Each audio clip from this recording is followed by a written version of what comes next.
Students, let us begin with the second part of one of the most interesting and one of the most beautiful chapter of our syllabus.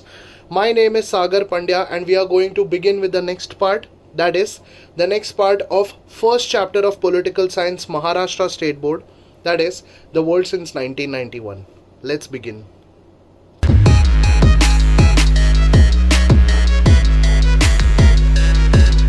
Students, till last time we started learning about the 3 points, that is first one, end of Cold War and rise of new states.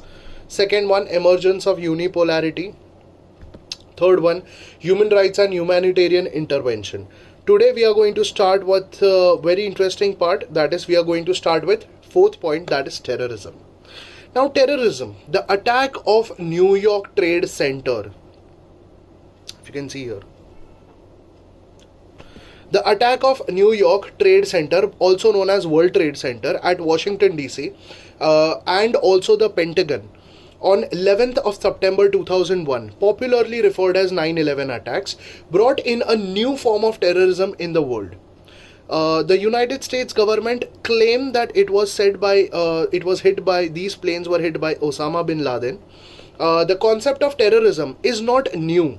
Terrorism has been defined as a use of violence or threat in the society with a particular intention to create panic, डर बिठाने के लिए लोगों के दिमाग में और अपना काम करवाना forcefully, that is terrorism, and pursue political, religious and ideological goals, जो उनका goals रहेगा, whether it be with respect to politics, whether it be with respect to religion, whether it be with respect to ideology, उनका mindset create करवाने के लिए, लोगों के दिमाग में डालने के लिए. Generally, government institutions and officials are primary targets for that. The first instance of modern day terrorism is considered to be the attack of Israeli Olympic team at Munich in 1972 by the Palestinians. Since then, the terrorist organization and groups have indulged in plane hijackings, bombings, assassination of political leaders. Traditional form of terrorism mainly targeted institution of the state, basically government officials को ही वो target करते थे. But the terrorists usually fought for the rights of some specific people. The terrorist activities was usually associated with separatist movement, मतलब extremism. ये movement उन्होंने start किया था. This was started. Modern day terrorism is different in several ways. Like the terrorists today are not fighting for a specific group or they are not fighting for a specific geographical area.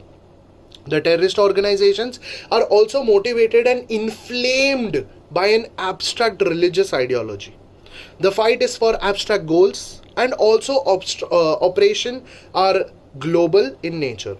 After this 9/11 attacks, similar attacks took place at different places like Bali, that was in 2002, Madrid in 2004, London in 2005, and the Mumbai attacks, that is of 2008. Next part about which we are going to learn is multipolarity and regionalism. The world order was dominated by the United States in the post-Cold War era. The world order, हम लोगों ने last video में देखा था, new world order, yes. So the American military and economic might was unchallenged during this time. This made it the only superpower. However, economic rise and military capabilities are not the only criteria to become and remain a superpower.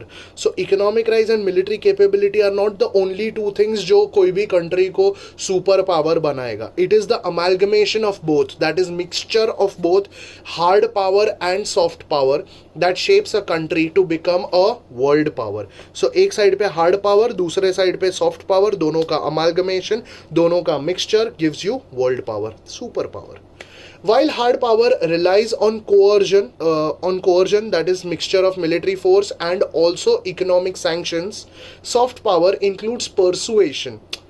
Economic sanctions होना चाहिए, military power होना चाहिए, चलो ये तो hard power. Soft power क्या? Persuasion, cultural influence, values, traditions. Best example हम लोग जब भी देखते हैं, बहुत सारे कंट्रीज है कल्चरल ट्रेडिशन के लिए, वैल्यूज के लिए जो फेमस है. India one of it. In recent times, the dominant position of United States has been directly or indirectly challenged For instance, the economic and regional integration in Europe through the creation of European Union, about which we are going to learn in the last part of this chapter. यही video के last part में हम लोग देखने वाले हैं. European union जब भी बना था उसके पीछे रीजन ये था, रीजनल इंटीग्रेशन था. दैट इज बहुत सारे यूरोपियन कंट्रीज ने मिलकर ट्रेड बढ़ाने के लिए ये पर्पस से उन लोगों ने बनाया था European union.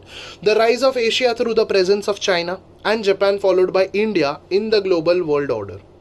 The military resurgence of Russia and the growing importance of new regional organizations have come to define a shift from unipolar to multipolar now.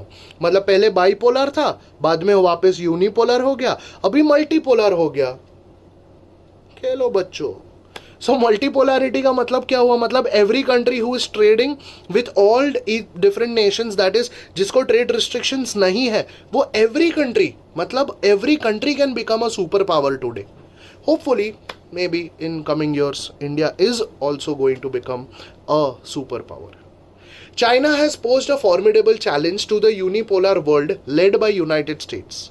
China's rise to global prominence can be attributed to its rapid economic progress since the introduction of market reforms in the mid-1970s under Deng Xiaoping leadership. The most dramatic phase of which began only in 1990s, China has increased its sphere of influence through its ambitions, economic projects such as One Belt, One Road and China-Pakistan Economic Corridor, and aims to create a sphere of economic influence in Central and East Asian region. So China ने basically trade with respect to their country, with respect to their neighbors, except India. सब जगह पे उन लोगों ने ये चालू किया था. ऑफ कोर्स इंडिया के साथ भी होपफुली फ्यूचर में भी अच्छे रिलेशंस होंगे, because India is that country जो हम लोग कभी किसी कंट्री के साथ रिलेशन सामने से नहीं बिगाड़ते. रादर हम भी खुश रहेंगे, वो भी खुश रहेंगे. Furthermore, Chinese opening to Africa shows that their dream goes beyond neighboring countries. Militarily, China is ambitiously building up its naval and air force, air power in order to back up its claim in South China Sea again. But slowly and gradually ये China का part हुआ. Coming to Russia, Russia has made a substantial progress in oil and gas production. Russia has emerged as an energy superpower. Economic stability has renewed the sense of national pride, leading to military assertiveness in recent times. So recent times में military preparedness कुछ ज़्यादा ही, बहुत ज़्यादा ही rather, with respect to technological military advances, with respect to missiles, with respect to everything. Russia continues to influence Central and Eastern European countries and it is founding member of SCO, Shanghai Cooperation Organization. क्या है अभी lecture के and में पढ़ेंगे. Today the Indo-Pacific region is gaining importance more and more. Economic growth in Asia led by China and other countries like India and Japan. मतलब economic growth हो रहा है in Asia led by China and other countries like India and Japan. Conflicts चल रहे south China सी में कि कौन ज्यादा ट्रेड करेगा, but there are also organisations जो ट्रेड के लिए बना है, like Asian Association of South East Asian Nations and American interest in the Pacific region and had contributed greatly to the importance of regions. India is likely to play an important role in this region in the near future. Regionalism in the post-Cold War era. So regionalism is an important issue in international relations with respect to international relations with every country. The countries came together, or rather they come together to either create or join some regional organization, and these organizations may be based on geographic proximity or on common political ideology with the same country. Like for example मेरे साथ वो particular country का common political identity होना चाहिए, वो country के साथ मेरा common ideology होना चाहिए, common economy होना चाहिए, similar things. While geographic linkages are important, sometimes some functional and infrastructural issues become the basis of regional cooperation, and that is why ये regional cooperation रखना ज़रूरी क्यों है, because बहुत सारी ऐसे factors आ सकते हैं जहाँ से तुम लोगों को similarity मिल सकता है with other nation also. These can be areas like transport and communication, energy, health, etc. The process of regionalism usually begins with political dialogue amongst the participants. जो पार्टिसिपेंट कंट्री रहेंगे पॉलिटिकली वो पहले dialogue रहेगा and फिर वो दूसरे countries के साथ ट्रेड चालू करेंगे. जब भी वो ट्रेड चालू करेंगे तो एक ऑर्गेनाइजेशन बन जाएगा. सिमिलर आइडियोलॉजिकल पर्सपेक्टिव्स और इकोनॉमिक कंसर्न्स में help the process of dialogue. Such a dialogue may lead to creation of an organization. So today in this part now we are going to learn about different organizations. कैसे वो organizations बने, trade organizations बने, let us understand. In the year 1940s and 50s, there was regionalism in Asia and Africa, focused on a political dialogue between countries. In Europe, the focus was on economic cooperation. So इसके लिए बहुत सारे ऐसे examples मिल सकते हैं हम लोगों को. Like for example, Europe created European Coal and Steel Community, that is also called as ECSC, that is in 1951. The European Economic Community, EEC, 1957. And the European Atomic Energy Agency, that was included Euratom, 1958. In 1960s, the concept of regional cooperation spread to Asia and Association of Southeast Asian Nations आ गया, that is ASEAN. क्या? ASEAN. Association of Southeast Asian Nations was created in 1967. In 1960s, we saw the growth of regional organizations that focused on economic issues. Some regional organizations like NATO, that is North Atlantic Treaty Organization. Dear students, last video में हमने देखा था NATO, that is North Atlantic Treaty Organization क्या है? That is, in simple words, it was a military organization जो America ने बनाया था to protect their supporting countries. In the post-Cold War era, the regional organization started to focus on issues of trade. We see there were different trade blocks which were made during this time. So let us take a survey of all these regional trade blocks which were made according to their continent, according to their neighboring countries, etc. European Union. European Union. The Second World War, followed by the Cold War, gave rise to a constant instability which has always motivated the European countries to come together. It is on the basis of that European Union which was established कि भाई हम लोगों को trade बनाए रखना है तो हम लोगों को क्या करना ज़रूरी है, एक दूसरे के साथ हाथ मिला के चलो, कदम से कदम मिला के चलो, पैसा कमाते चलो. The European Union began as an organization which wanted to foster economic cooperation, which wanted to protect economic cooperation amongst themselves. But the idea being that countries that trade with one another become economically independent. So more likely to avoid conflict. तो अगर हम लोग economically independent है और हम लोग साथ में भी है, मतलब we can create history in that. Hence, European Coal and Steel Community came across, that is ECSC, and European Economic Community was made, were created for this purpose. And जब भी मैं बोल रहा हूँ in the year 1951 and 57 respectively ये दोनों बना, the history was created and I am the storyteller. Later, these various organizations merged together and were referred to as the European Community. In 1973, an agreement was signed to create a European Parliament. एक parliament बनाना ज़रूरी था. So the process of creating a single market for European Union began in 1980s and was completed in 1993. The Maastricht Treaty. Important answer है dear students, याद रखना. The Maastricht Treaty was signed on 7th of February 1992 to create European Union, and this treaty led to the expansion of spheres of cooperation which now included internal affairs, which matters foreign and defense policies also. This treaty led to the creation of an economic union which had a common currency, that is euro. Originally ये स्केंजन होता क्या है? अच्छा, common currency वहां पे use किया जाता है. Euro is the official currency. Out of 20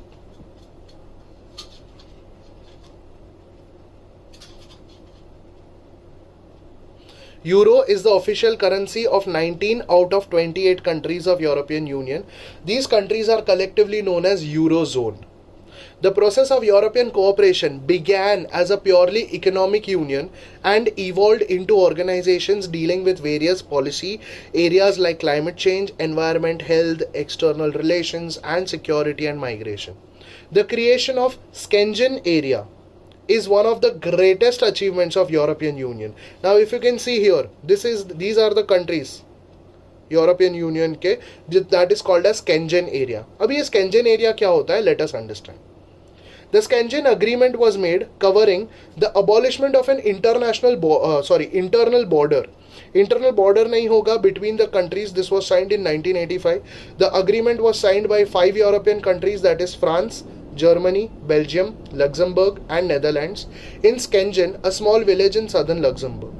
The Schengen visa is the most common visa for Europe. The Schengen area without internal borders. In this area, nationals of European Union and even non-European Union nationals, including business peoples and tourists, can travel from the country to country freely and easily. They do not have to go through checks and controls when they pass from one country to another. जैसे मैंने बोला कि एक जगह पे तुम लोग अगर गए तो वहाँ पे पासपोर्ट दिखा दिया, खत्म. फिर you will not be asked for different checks and controls and everything. Today, 22 out of 28 countries of European Union are a part of Schengen area. The next part that we are going to understand, or the next organization, that is trade bloc, that is SAARC. SAARC. SAARC was formed in 1985 at Dhaka. Originally, SAARC had 7 members, which included India, Bangladesh, Pakistan, Nepal, Bhutan, Sri Lanka and Maldives. In 2007, Afghanistan was added as the 8th member. Meanwhile, China, USA, European Union, along with 9 other nations, have been conferred with the observer status. Now, these are the 7 members: India, Bangladesh, Pakistan, Nepal, Bhutan, Sri Lanka and Maldives. And दूसरे nations थे वो observer nation थे. Afghanistan was later on added as the 8th nation. So along with 9 other nations, China, USA and European Union, मतलब as a trade bloc भी observer है. The main aim of SAARC was to establish a dialogue in South Asia. With this context, South Asian Association for Preferential Trade, that is SAPTA, was made. This came into existence in 1993. Later on in 2006, SAARC Free Trade Agreement was activated through SAFTA. Now पहले था SAPTA, अभी बन गया SAFTA. SAPTA था P, South Asian Association for Preferential Trade Agreement. Now बन गया SAFTA, South Asian Association for Free Trade Area, in all these areas, which replaced the earlier regime of SAPTA. The next organization, BIMSTEC. The Bay of Bengal Initiative of Multi-Sectoral Technical and Economic Cooperation, BIMSTEC, is a regional organization founded in 1997.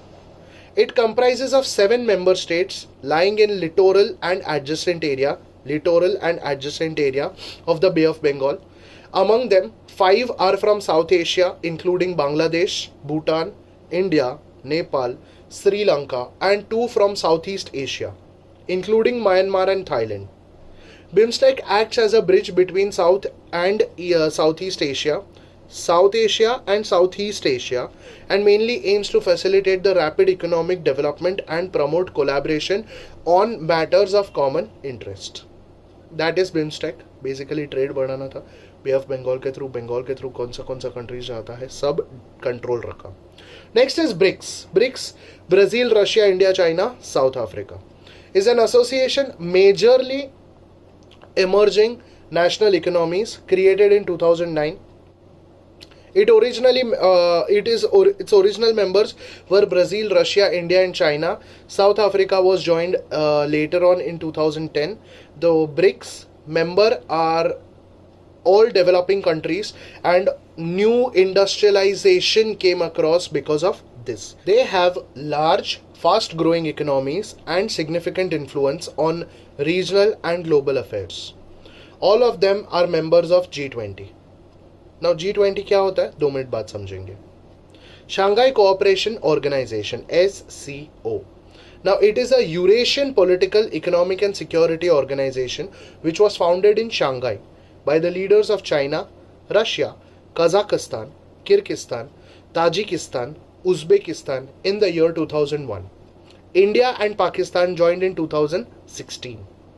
In the past few years, SCO has focused on the counter-terrorism, The SCO's primary focus is on maintaining peace and stability in the region through political dialogue and economic cooperation among member states.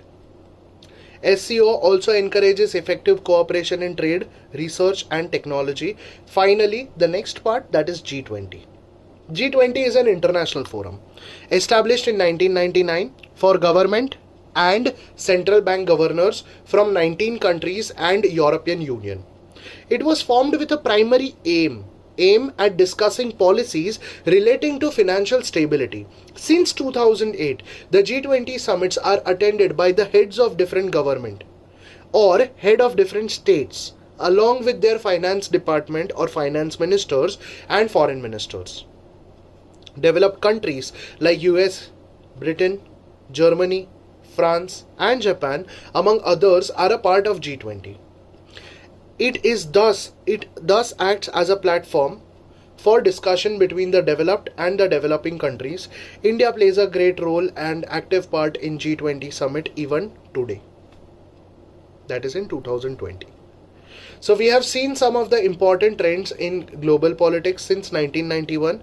These trends indicate the major changes that have taken place in the world since the disintegration of Soviet Union. In the next chapter, we shall see how these trends can be understood at a conceptual level. Till then, stay tuned. Look at the other videos of history and political science. Like, share, comment and subscribe to my channel. Thank you. All the best. Bye-bye.